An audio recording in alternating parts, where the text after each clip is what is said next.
љубов, грижа, среќа, тага, болка, сила, визија, мајка.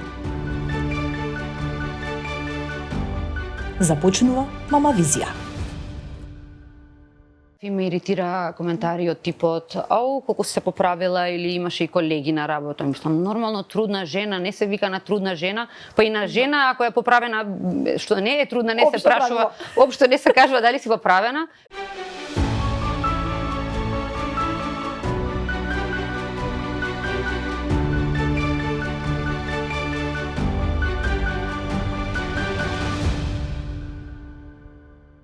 Топли поздрави од студиото на Мама Визија, почитувани. Започнуваме нова епизода, а тоа значи започнуваме нова приказна и испраќаме нова гласна порака поврзана со родителството, со мајчинството.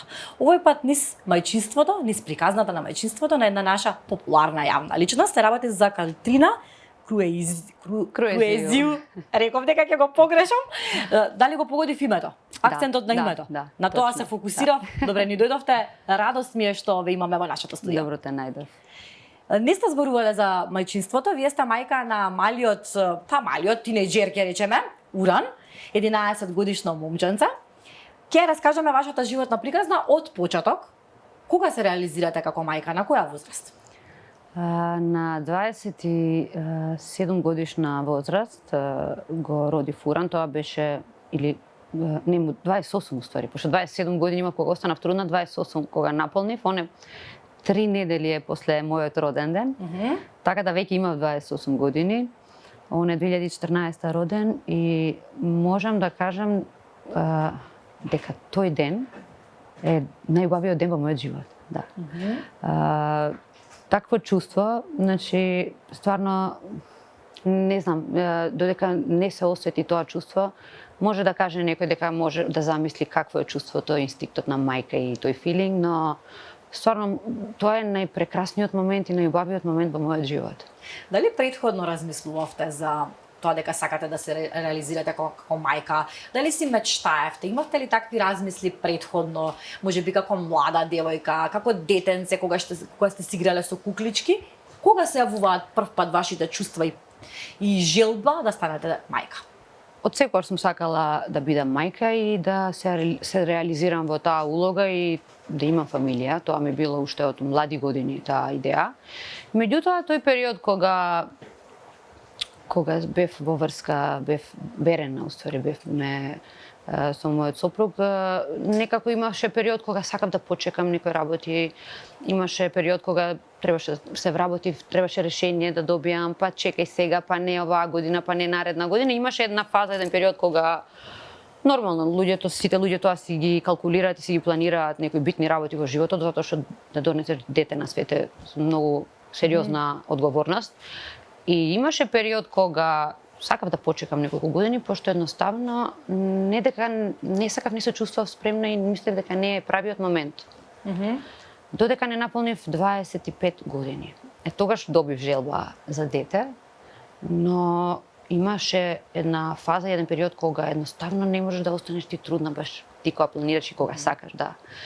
И сум ја поминала можеби таа фаза што верувам дека многу мајки или девојки кои што се уште не сте реализирани како мајки го имаат тој проблем кога мислат дека нема можеби никогаш да станат мајка или ја поминуваат таа фаза на потешкоти при затруднување. Кај мене немаше некој физиолошки проблем, кај мене мислам дека беше повеќе психолошки момент. Па тоа е најчистиот проблем кај секој. Да, затоа што кога имаш голема желба за нешто и многу сакаш, тоа едноставно не ти доаѓа, не е едноставно, не е туку така. И ја имам поминато неколку месеци таа фаза и стварно е многу неубаво и непријатно чувство. Само тие мисли да ти проаѓаат низ главата дека можеби никош нема да станеш мајка или нема да имаш свое дете. Не е воопшто пријатно и затоа можам да кажам дека денот кога првпат го земав Уран во раце, не знам, тоа беше најубавото нешто, да, најубавото чувство. Ми се допадна една реченица која што ја кажавте, не е едноставно да се биде мајка, не е едноставно да се роди дете и да се има дете и да се чува и да се расте. Во кој поглед сметате дека е тоа тешко? Што е тешко за да се Дали е тешко нашето општество за растење на дете?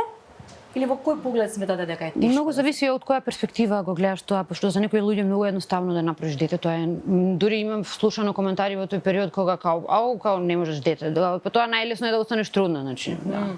Не го зборувам тоа од тој физиолошки момент како е да останеш трудна, зборувам од моментот што одговорноста и веројатно тоа и дозрелоста на мајките, кој како го гледа, да, пошто не е само да донесеш суштество на овој свет, треба да мислиш туку и за... треба понатака како тоа дете да се воспитува, како да го едуцираш, како да биде, да се развие тоа дете за да биде стварно корисно во општеството, не е само да го направиш тоа дете и знаеш како викаат кај нас балканците, тоа е секој дете со своја среќа. Не, јас не се согласувам со тоа, мислам дека среќата понекогаш и самите треба да ја бараме и да ја градиме и да работиме на таа среќа. Тоа е стварно работа и труд, не е само туку така.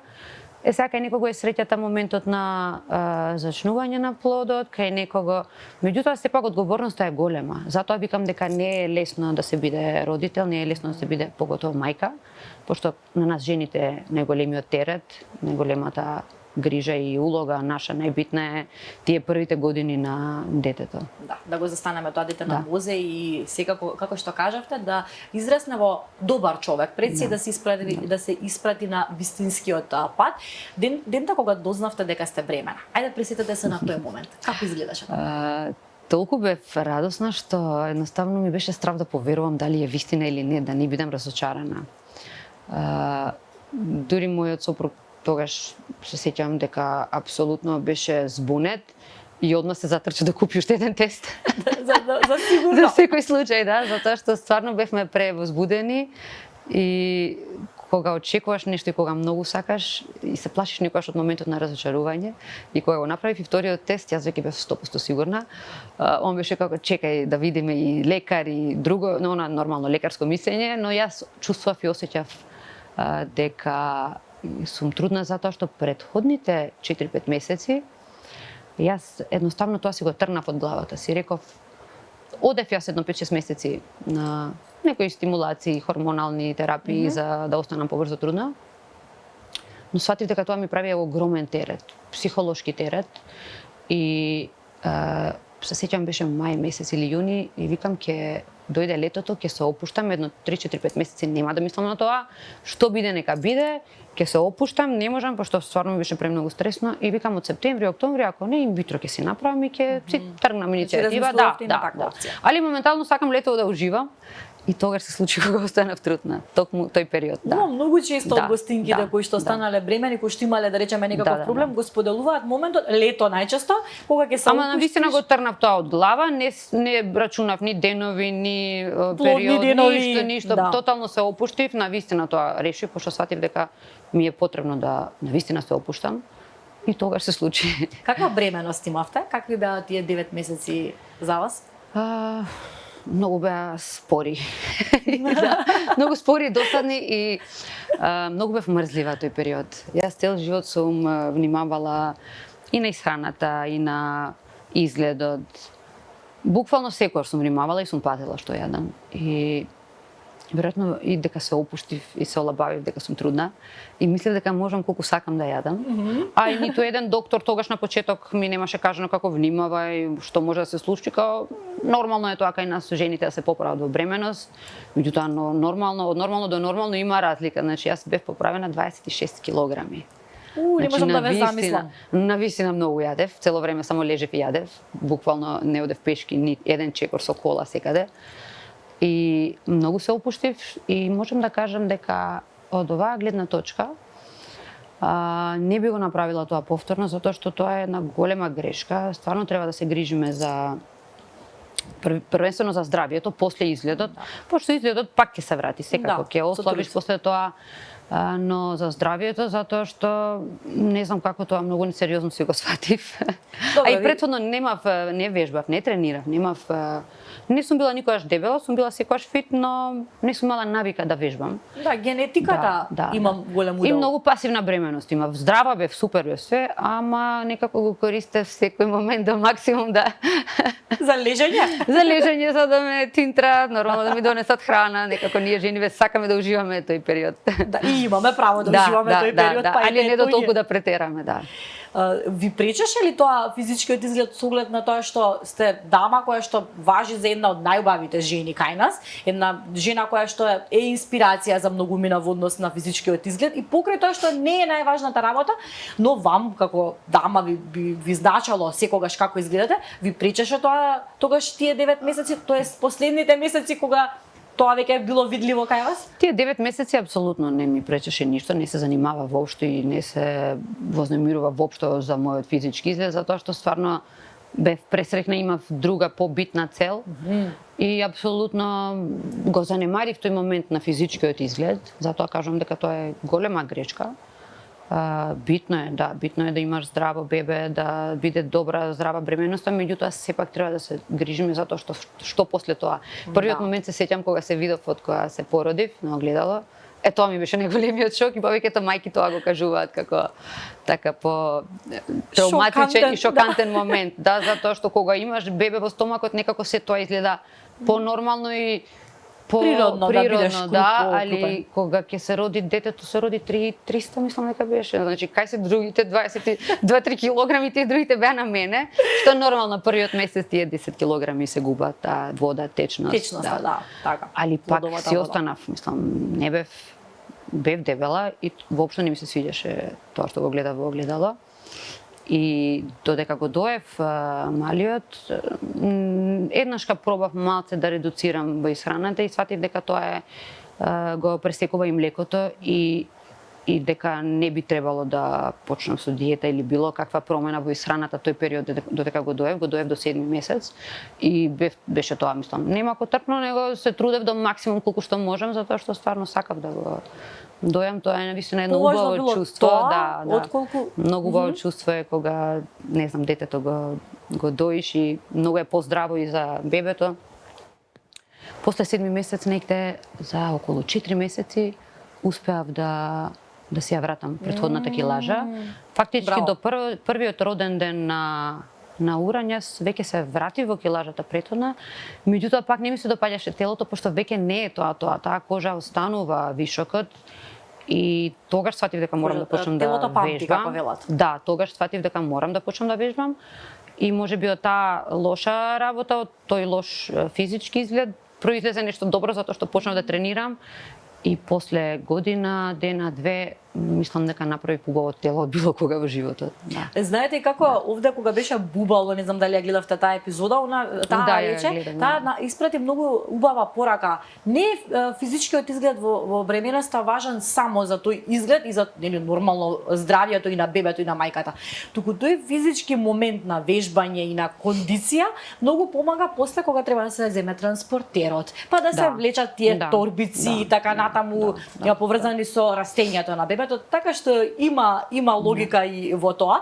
Велите дека бевте размазана трудница, тоа значи дека баравте, што најчесто баравте? Да пресетете се какви специфични работи баравте лубеница во зима? Не лубеница во зима, јас во мојата бременост јадев работи што никогаш во живот не сум ги јадела, како на пример газирани сокови, да не кажам кој најпопуларен, да не направам реклама.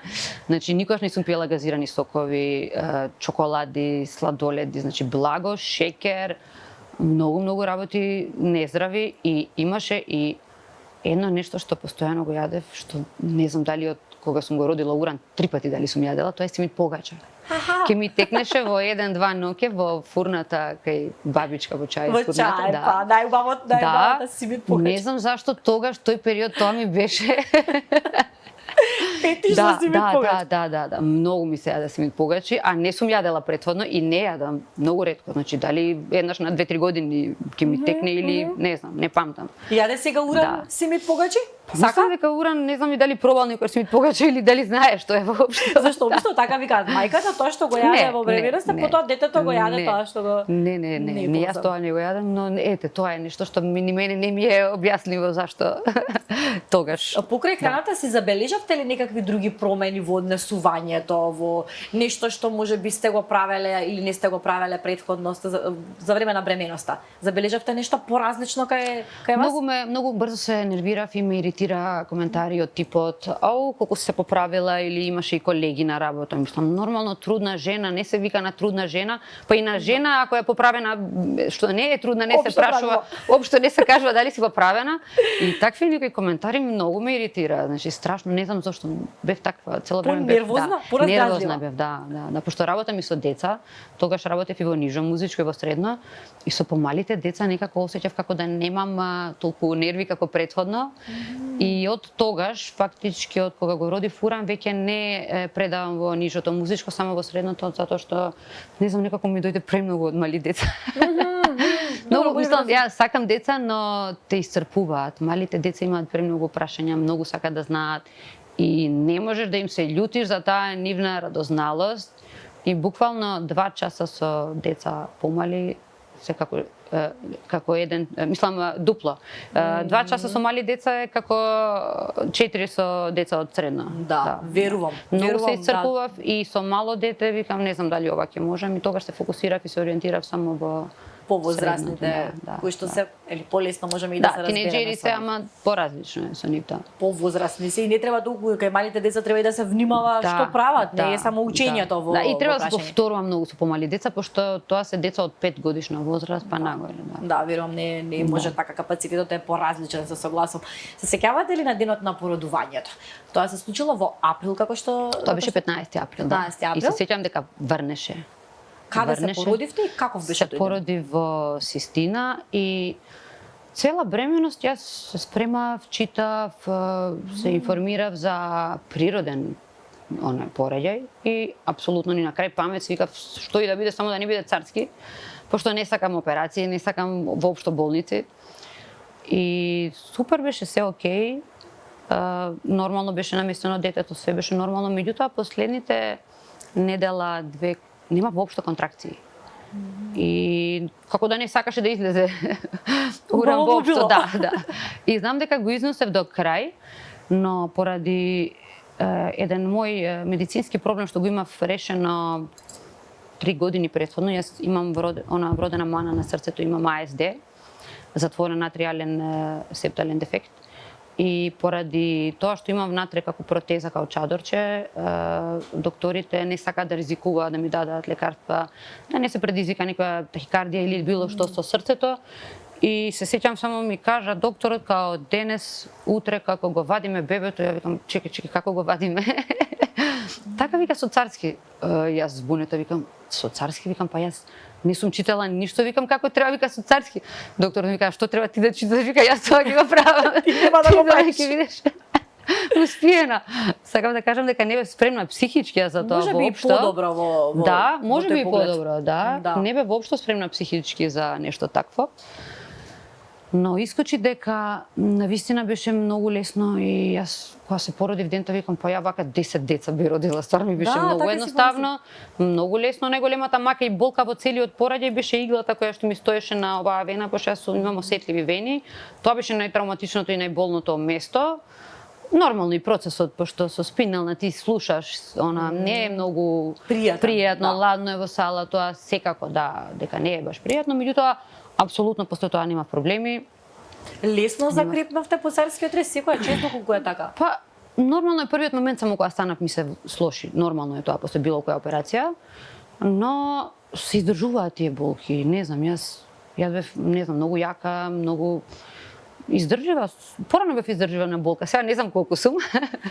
Издржива бев на болка и се сеќавам дека уште од почеток кога се породив, сакав детето одма го зема во раце, па иглата имав некој проблем, пошто воопшто не внимавав, значи дали имам игла, значи толку бев возбудена што го држев детето во раце, па знам се сеќам па на друга рака ме боцка, па некое воспаление на вени направив, но апсолутно не ми беше битно. Цело време сакав дете во дека и мене во соба, сите сестри ми вика остави го, одмори си првата недела, пошто они знаат после тоа што те чека. Што те чека од како ќе заменеш дома. Јас некако се љутев, викам зашто дете во него остават постојано кај мене.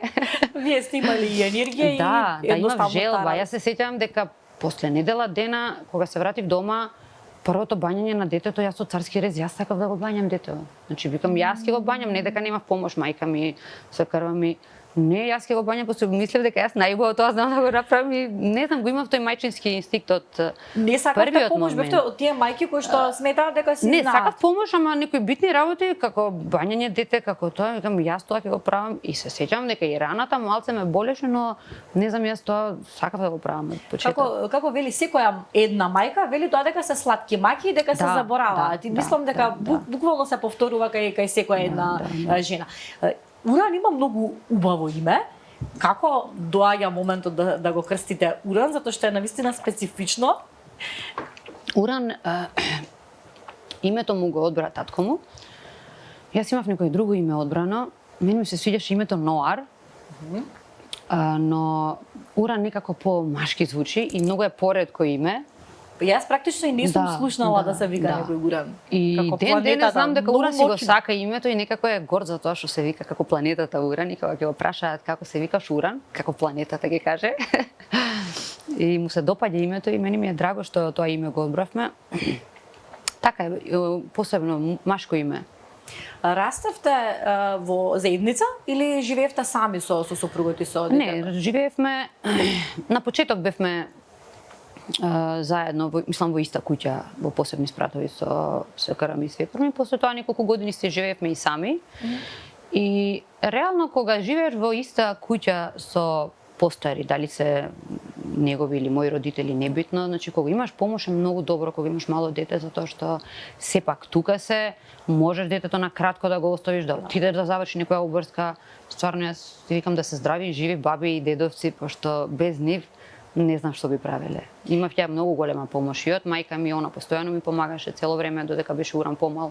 Пошто јас сум спанка, јас секогаш сум сакала да спијам.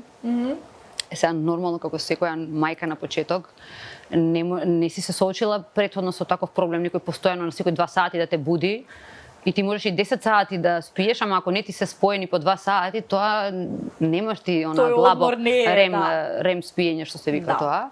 И постојано си нервозна и тој почеток памтам, пошто мајка ми живееше блиску кај мене на пешки на 10 минути и многу често знаев да сега моца бајле дојде и не сум наспана, уморна сум, Уран не спиел цела вечер и ќе дојдеше секогаш, ќе се наспиев.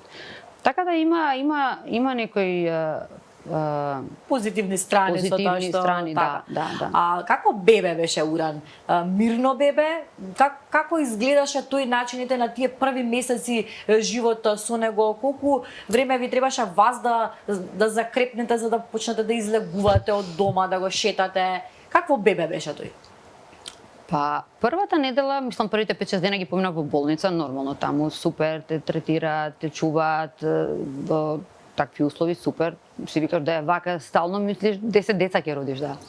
Али реалноста не е таква. Кралиците така живееле. Да, не е така реалноста. Првата недела дома и тогаш има помош, мајка ми помагаше, мајка ми свекрва ми имаше луѓе постојано. И после втората недела, кога сите се вратија по своите обврски и ти се соочуваш со реалноста, сама требаш се да правиш, немаш време буквално да влезеш ни да се истушираш. Не можеш некои основни работи да ги правиш и тоа ти е шок. До тоалет не можеш да отидеш. Да, затоа има многу жени кои што имаат и постпородилна депресија и такви психолошки ситуации. Кај мене не беше толку, но ми беше нормално шок, пошто сепак се осеќаш како да ти си на овој свет само на ова дете да му служиш и да го гледаш, да го чуваш, да го усреќиш, да го нахраниш. И буквално друга улога немаш време, не можеш нешто друго не можеш да направиш. А јас сум жена која што од млада си работам и сум имала кариера, сега тој период ја не сум се занимавала со јавна професија, но сепак не сум била навикната да седам дома. И така некако Уранот мал го навикнавме со мене на кафе, на ручеци, на вечери, многу често знаеш и во ресторан, во количка да заспие, да. Али сум го шетала многу, сум шетала со него пошто април месец се роди, убаво времето и се затоплило, али да доаѓа. Да. Дали Уран е растен во духот на некаква религија? Уран до пред 2-3 години ме праша што е тоа муслиман да си. Затоа што јас никогаш не сум му импонирала на него. Не сум и јас религиозна многу. Многу не сум, да не кажам воопшто религиозна, но си верувам во нешто, имам верба јас во нешто што мислам јас дека е вредно за верување, но никогаш не сум импонирала на него дали постојат вакви вери, дали постојат вакви луѓе, онакви, значи он никогаш не знаел да разликува националност, вера, ништо, раса воопшто.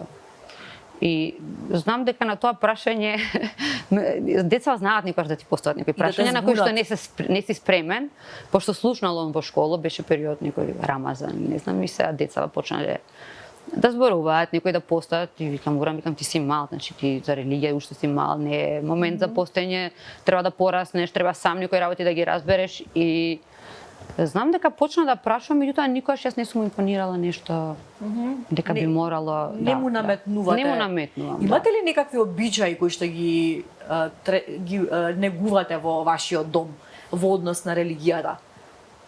Па обичај имаме пример за ако е бајрам да се собереме фамилиарно ручек, но тоа најчесто го правиме за да се видиме, затоа што во принцип немаме време кога да се видиме, па ни е слободен ден. И има традиција мајка ми да не викне на ручек, знае баклава да направи, и убава баклава прави.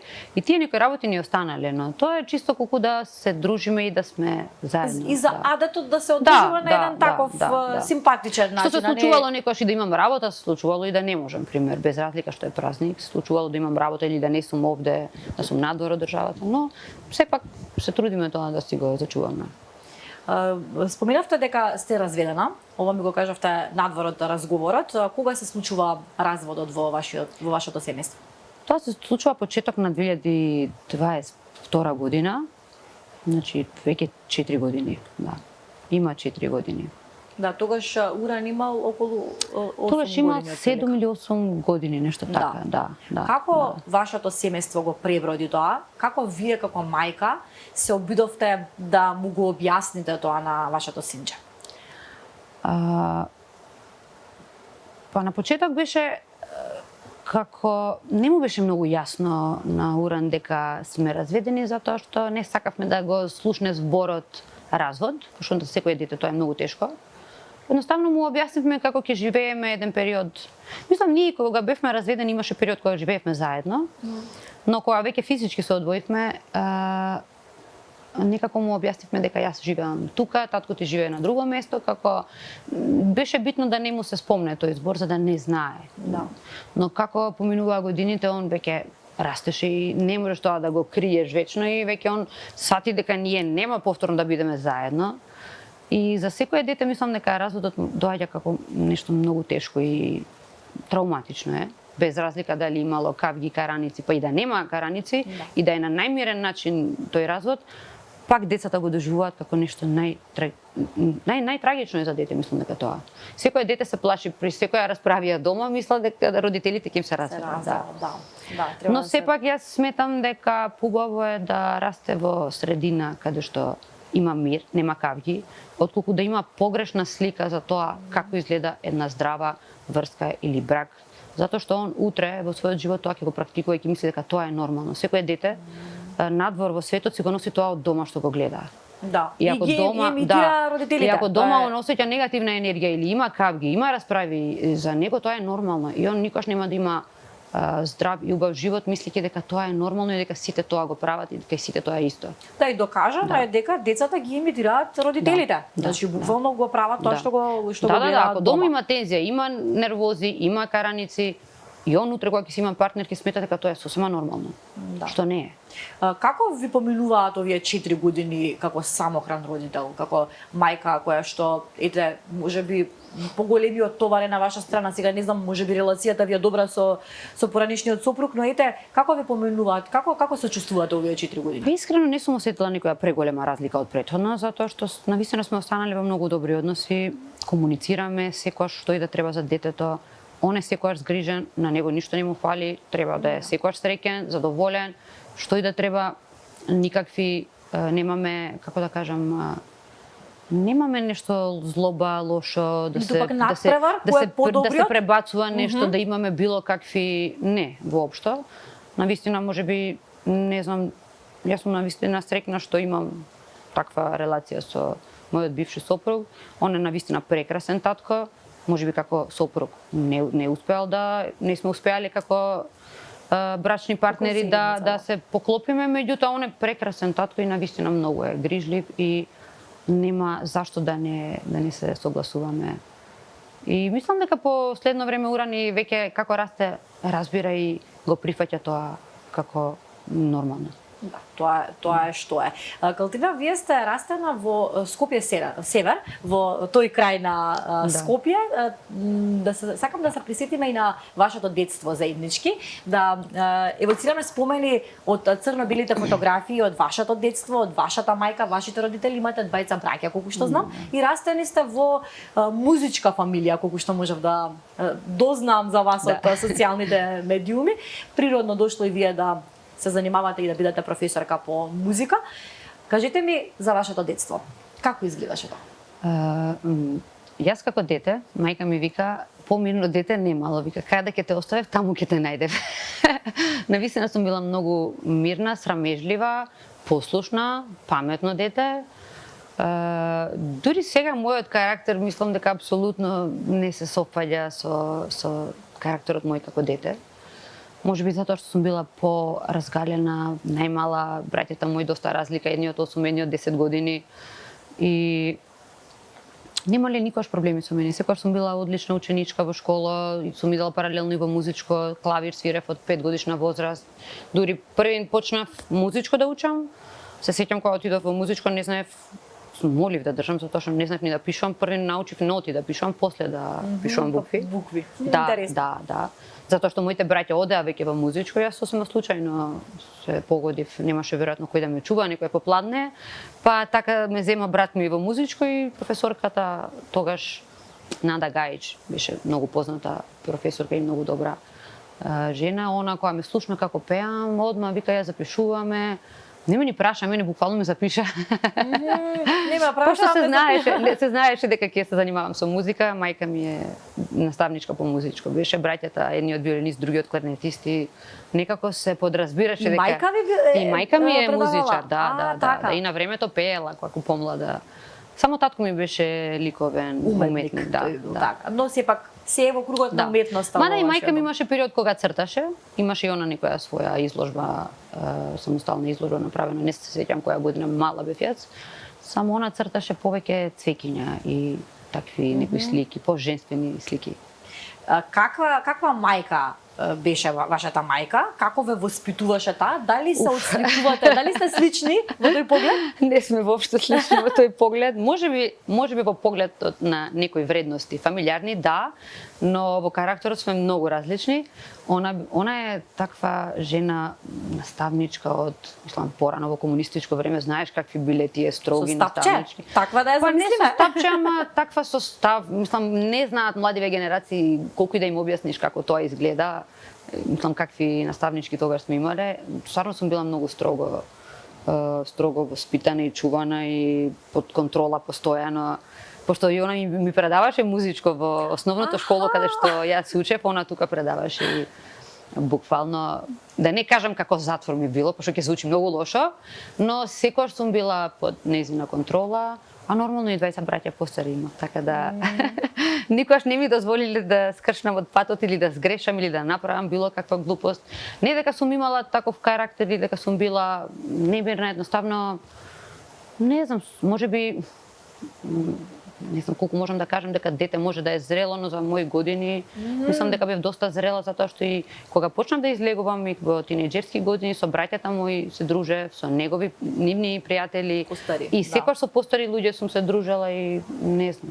Едноставно немале проблеми со мене. Побрзо сте пораснали од вашата генерација. Со мене дома немале никакви проблеми, да.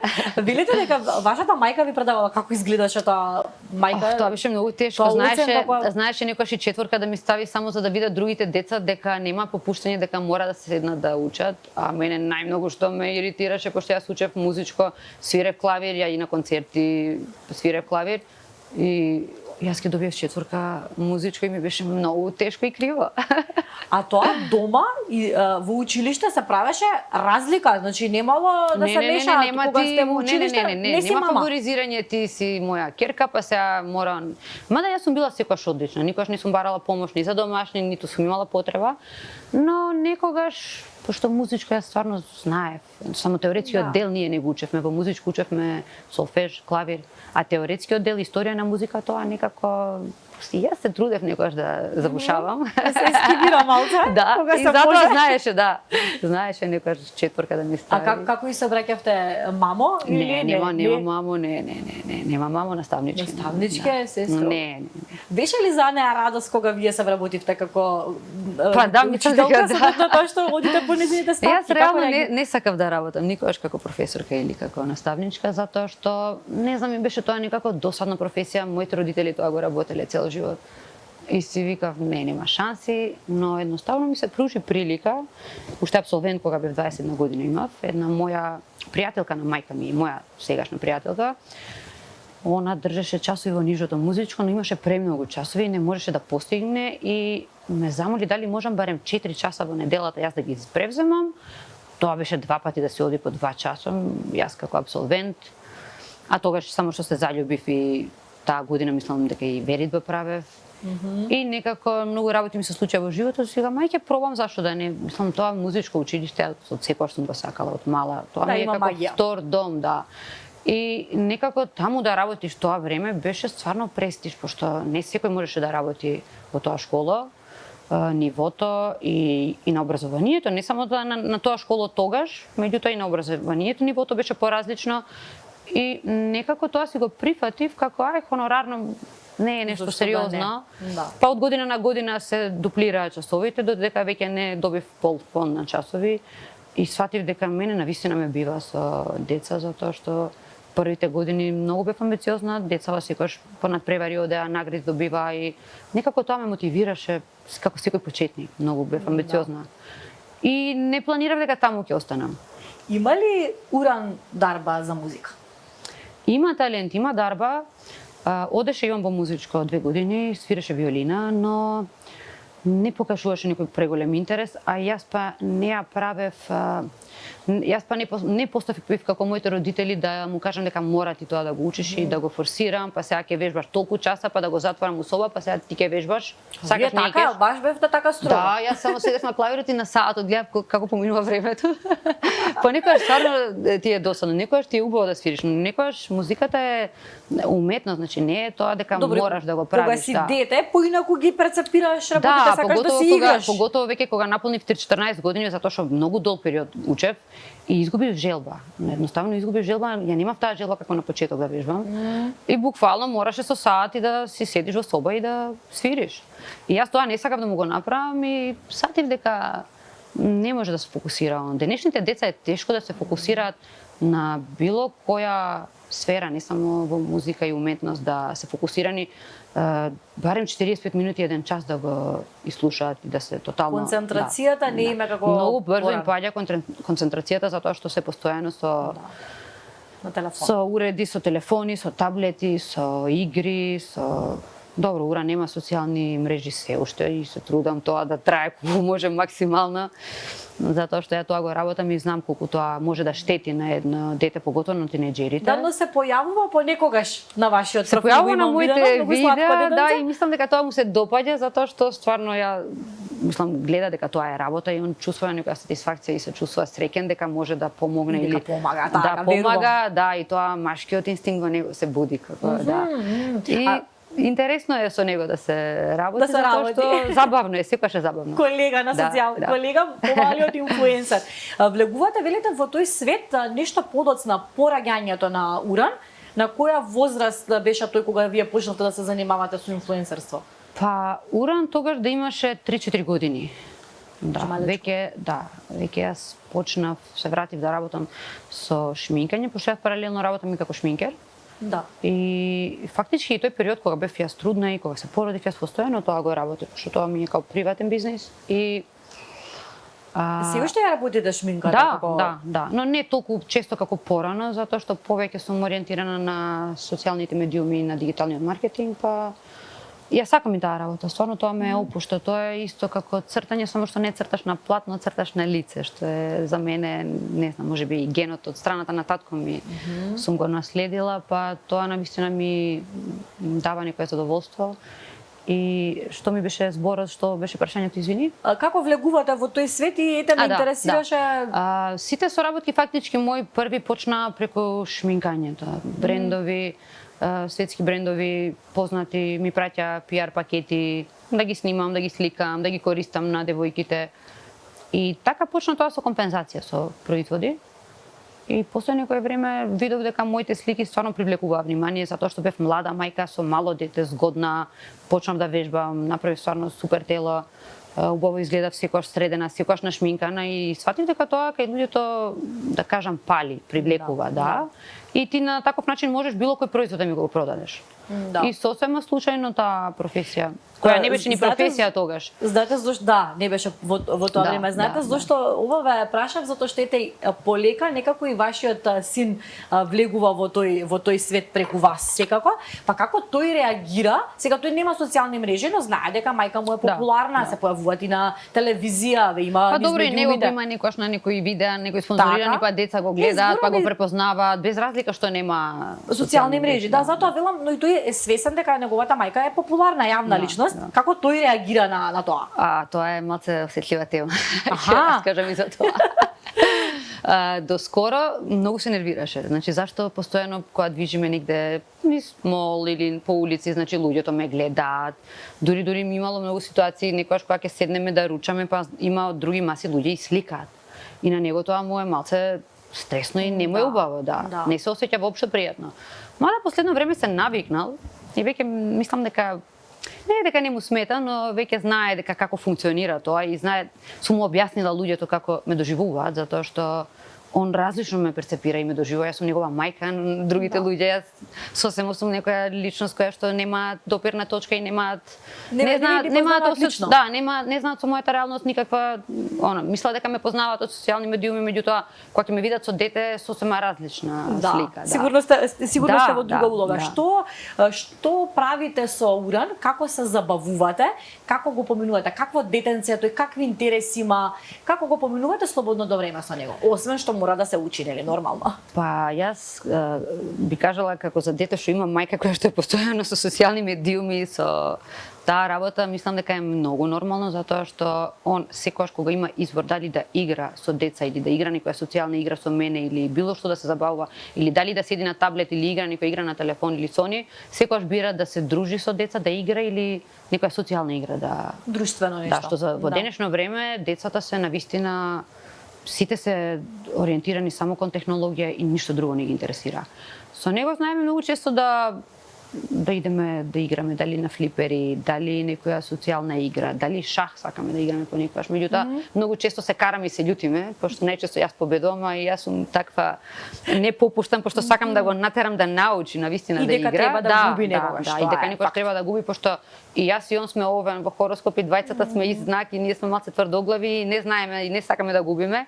Па сакам на некој начин тоа да го научам да го менаџира тој бес и нервоза.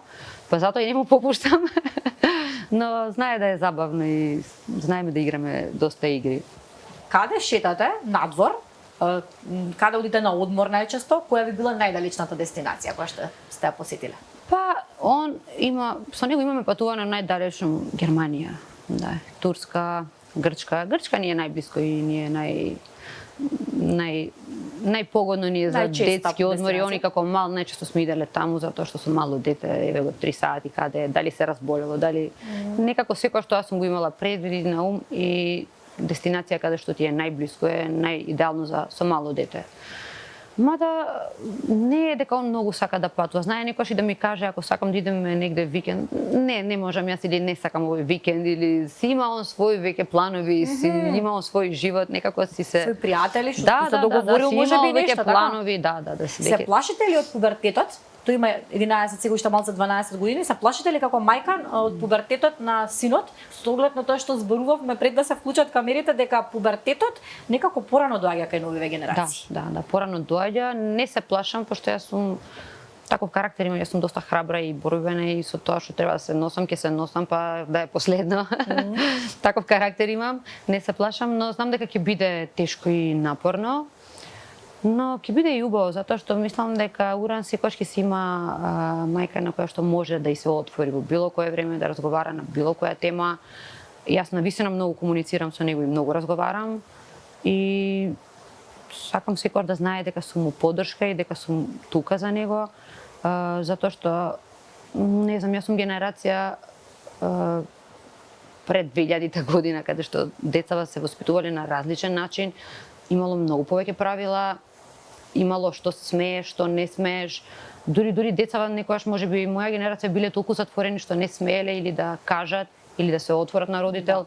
Можеби и затоа ги правеле најголемите глупости, што е многу битно. Јас не сум за тоа дете да има страв и да се плаши и да каже или да молчи, затоа што ако не каже ќе молчи и ќе се снајде на друг начин, што може многу често да прави глупости, а да не знаеш ти. Така да е многу битно детето да го навикнеш да се отвара и да ти ги кажува и грешките и добрите работи, а поготово грешките, затоа што ако не почнеме од малите работи и од помали години, кога се грешките помали да ни ги кажуваат, како тогаш ќе имаме, како ќе знаеме или како ќе се сносиме со последиците кога ќе бидат поголеми, затоа што секако и грешките ќе бидат поголеми во Да, и треба да се воспостави пријателски однос со детето. Тешко е на една мајка на син, со син да се воспостави релација на пријател, на најдобар другар, нели мајката е најдобриот другар. Потешко е, мислам малце потешко е мајка и син. Како да кажам, мислам дека е поповрзан со татко му, затоа што во оваа возраст имаат послични интереси, играат исти игри, прават машки работи, играат нормално некои сосема други игри кои што мене нормално како жена не ми се интересни. Колку и да се трудам да се интересирам во тој машки свет. Машки свет, некако, не знам, можеби сум преженствена и он тоа го гледа кај мене. Не е можеби толку едноставно, но не е неизводливо. Не е неизводливо и може. Ако се потрудиме, може. Спортувате ли заедно нешто? Правите ли некакви физички активности заедно? Да, доаѓа некој со мене на тренинг и знаел некојаш и кога ќе дојде со мене на тренинг да сака да вежба, да тренира, и со татко му иде вежба, и он кога иде на тренинг го зима, и со него знае да дигне тек, да се потруди да вежба, да го знае тој свет, и мислам дека нема да му биде проблем и он тоа да почне и самостално да го прави. Живеете некаде Карпош, ако не се лажам, така? Да, под општина Карпош тоа е тоа. Мислам дека ви имам видено со велосипед.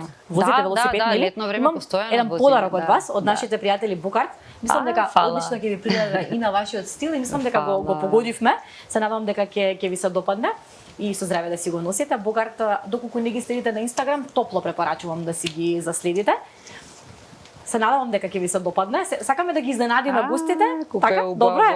Се радувам ако. Меѓуши со точачиња, да, и брош, многу е убаво. Се радувам ако ви се допаѓа. Со здраве да го носите уште еднаш.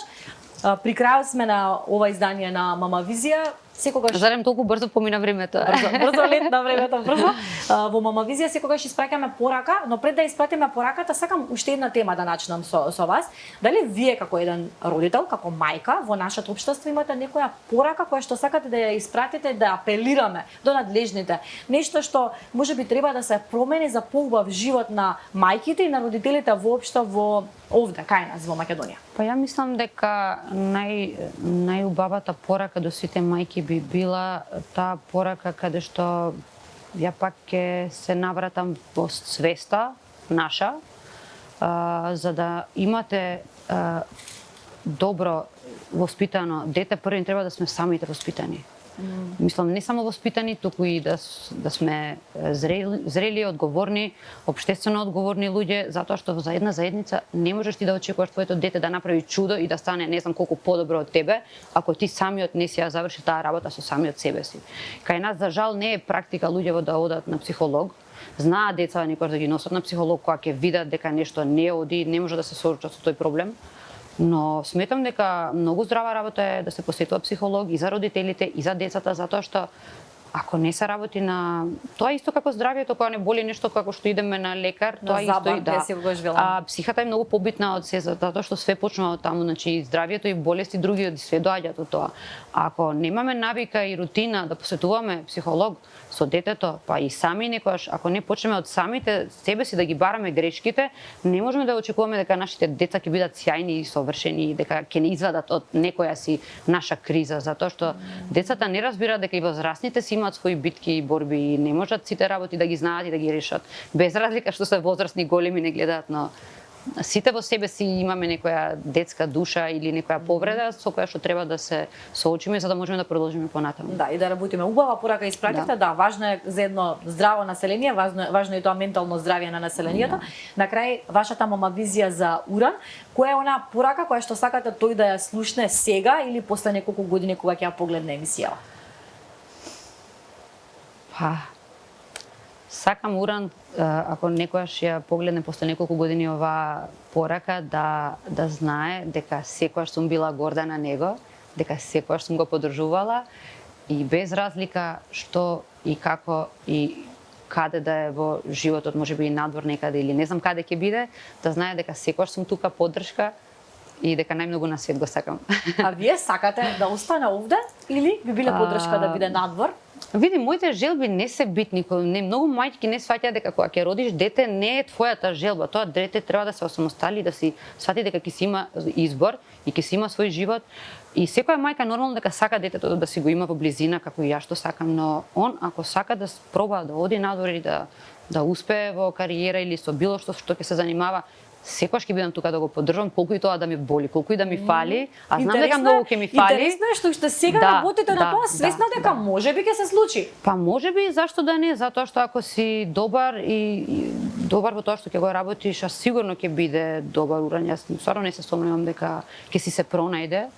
Без разлика што јас не го форсирам, можеби како повеќето мајки, он ќе се пронајде во тоа што сака да го работи, би било убаво да ги прошири своите крилја и да проба да оди надвор, да. На самиот крај, уште еден подарок за вас. Мирисот на Мама Визија се вика Фрида. Повелете, ова е една убава цвеќарница, градска цвеќарница во центарот на градот, доколку не ја знаете, топло препорачувам да ги посетите. Фрида, преубави цвеќиња, преубави аранжмани за себе или за некои пријатели. Ете одлично место каде што можете да си направите убав букет.